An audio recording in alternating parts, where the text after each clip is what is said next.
মিহিরবাবুর মা মারা গেছে আজ 13 দিন হলো।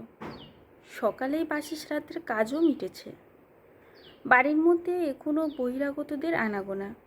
আত্মীয়দের কেউ কেউ এখনও বাড়িতে উপস্থিত, কিন্তু মজুমদার বাড়ির 3 ছেলের মধ্যে মেঘ জমে আছে। সুযোগ খুঁজছে কখন একসাথে বসে আলোচনায় বসবে। বড় ছেলে মোহিত সরকারি ইঞ্জিনিয়ার, মেজো ছেলে মলয় হাই স্কুল টিচার, আর ছোট ছেলে মিন্টু পরিবারের পারিবারিক ব্যবসা সামলায়। মিহিরবাবুর ছেলেরা সব পৈতৃক ভিটা ছেড়ে অন্যত্র চলে গেছে। স্বামী স্ত্রী দুজনেই গ্রামের বাড়িতেই থাকতেন। বছর 3 হলো ওনার স্ত্রী ইহলোকের মায়া ত্যাগ করে পরলোকে গমন করেছেন। তারপর থেকে উনি একাই থাকতেন।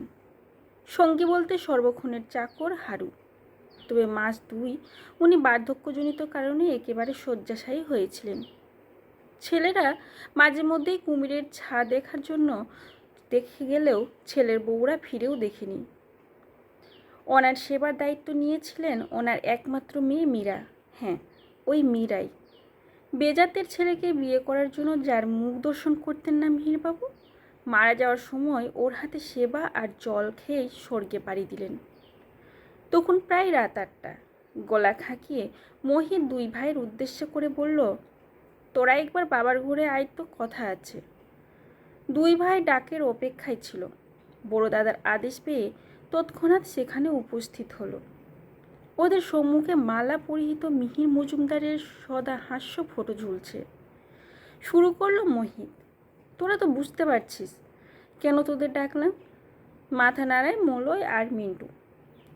বাবার স্থাবর ও অস্থাবর সম্পত্তিগুলো 3 ভাগ করার জন্যই ডাকা। আমি বড়, তাই এই বাবা ঠাকুরদার ভিটাতে আমার অধিকার বেশি। আমি ওটা নেব বললেই কি হয় বড়দা? আমরা কি বানের জলে ভেসে এসেছি? গভীর স্বর মলয়ের।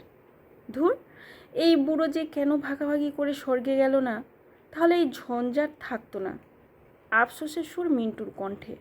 শোন তাহলে, ভাই ভাই বিবাদে গিয়ে কাজ নেই, সব কিছুই 3 ভাগে সমান ভাগ হবে। কি এবার তোরা একমত তো?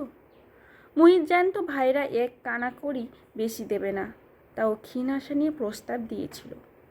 এবার সমান ভাগের প্রশ্ন ছুড়ে দিল ছোট 2 ভাইয়ের দিকে।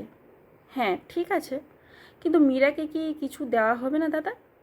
ও যদি কোনো আইনি ব্যবস্থা নিলে পরে আমরা মুশকিলে পড়ে যাব তো। মাথা চুলকে বলে উঠল মিন্টু। সত্যি তুই কাজের কথা বলেছিস। ওকে শুধু একটা পুকুর দিয়ে দেব, ওরা তো গরিব মানুষ, পুকুরে মাছ ধরে খাবে। কি বলিস তোরা? বাবার চেয়ারে বসে পা দোলাতে দোলাতে বলল মোহিত। দাদা, তুই একদম সঠিক সিদ্ধান্ত নিয়েছিস, তবে ডাকি মীরাকে, বলে উঠল মলয়। মোহিত সম্মতিসূচক ঘাড় নাড়ালে মলয় ডেকে আনে মীরাকে। মীরাও এসে উপস্থিত হয় সেখানে। কী কারণে দাদাদের জরুরি হলো বুঝতে পারে না ও। ওর বিয়ের পর এমনিতেই দাদাদের সাথে যোগাযোগ ছিল না। একটা অপরাধ বোধে কেমন যেন কুঁকড়ে থাকে।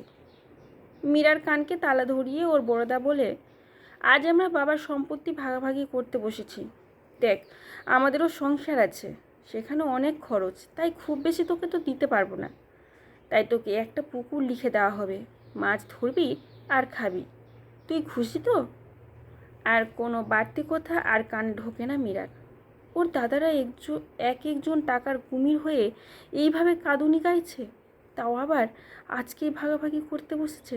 ছি, তাহলে তো শুধুমাত্র এরা বাবার মৃত্যুর অপেক্ষায় ওদেরকে হতবাক করে দিয়েও বলে উঠল, আমার কিচ্ছু লাগবে না, বাবার এই ইজি চেয়ারটা দিস, ওতে বাবার পরশ পাবো।